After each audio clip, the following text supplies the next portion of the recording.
Le monde du travail est entré dans une crise sans précédent d'après le patron de l'Organisation internationale du travail. Face aux annonces de licenciements massifs aux quatre coins du globe, les dirigeants mondiaux appellent les acteurs économiques à adopter une approche globale pour contrer l'impact de la pandémie de coronavirus. Soyons clairs, ce n'est pas un choix entre la santé et l'emploi et l'économie. Tout ceci est lié. Soit nous gagnons sur tous les fronts, soit nous échouons sur tous les fronts. Les perspectives du marché mondial du travail au second semestre de 2020 sont très incertaines.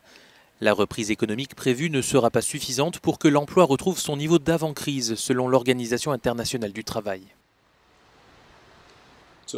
Pour jeter les bases d'une reprise vigoureuse, les politiques monétaires, budgétaires et commerciales des pays doivent être fortes et aller dans la même direction. Tout ceci doit être accompagné de politiques du travail et d'investissements sociaux pour garantir que personne ne soit laissé pour compte.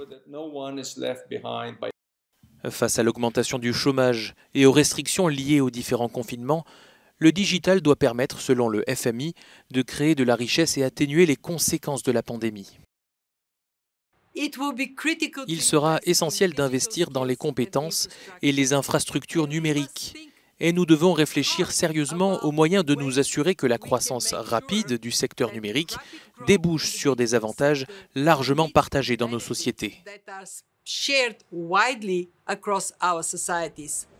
Illustration du marasme économique, le PIB de la zone euro devrait chuter de 8,7% en 2020.